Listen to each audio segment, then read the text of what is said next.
El etiquetado de las mascarillas FFP2 como equipo de protección individual que son, además de su máxima categoría, la categoría 3, prevista en el reglamento actual que regula la fabricación y comercialización de todos estos productos en Europa, concede un valor y da un valor importantísimo al etiquetado del producto.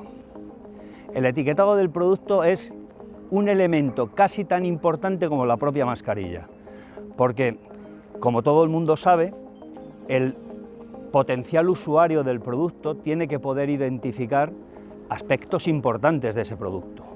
Producto que ahora se ha hecho muy popular, pero que hasta hace poco no lo era tanto y por tanto era casi indescifrable. Hoy día todos mencionamos las siglas FFP2, NR, FFP3, etc. y parece ya algo coloquial.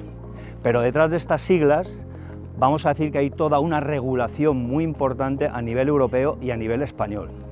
De tal forma incluso que los productos españoles están sometidos a una vigilancia por parte de las comunidades autónomas para que estos etiquetados sean correctos. Y deben ser correctos porque un etiquetado no correcto es un engaño al usuario, es un engaño al público y por tanto esa vigilancia especial por parte de las autoridades. ¿Qué es lo que hay que mirar? Pues hombre, yo diría que es muy importante fijarse quién es el fabricante, quién es la empresa que se hace responsable de la puesta de ese producto en el mercado. Porque a todos nos llama la atención pues, ver que la mayoría de las mascarillas provienen de China o de otros países donde se ha proliferado esta producción. Hoy en día podemos encontrar productos de altísima calidad en Europa, fabricados en España, fabricados en Italia, fabricados en Austria, que merecen pues, que ese reconocimiento de ser un producto con los más altos estándares de calidad. En el etiquetado, ¿qué es importante?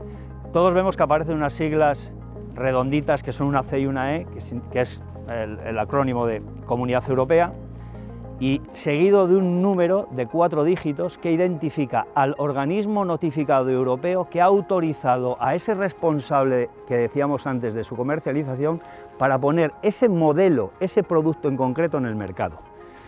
Esto es muy importante. ¿Qué cosa debemos vigilar, en mi opinión, aparte de las instrucciones, las advertencias, el ver que un producto está adecuadamente presentado y que es fácil entenderlo y cómo utilizarlo? Pues es importante, por ejemplo, ver que la referencia, el modelo del producto que aparece grabado en la mascarilla habitualmente, también es el modelo y la referencia que aparece en el prospecto con las instrucciones y en las advertencias o en el packaging, en el estuche de cartón donde vienen metidas individualmente estas mascarillas. También es muy importante fijarnos cuál es su fecha de caducidad. Es decir, antes de comprar un producto casi todo el mundo miramos un alimento o cualquier cosa, pues ver que está dentro de su periodo de utilización.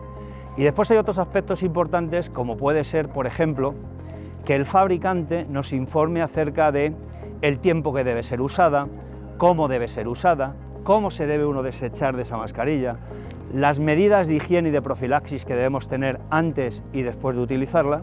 Y a mí me parece que todo esto es, bueno, es que es normativo, es decir, lo exige la propia regulación. Es decir, en aquellos productos donde no aparece todo esto que estoy diciendo, podríamos considerarlos productos deficientes.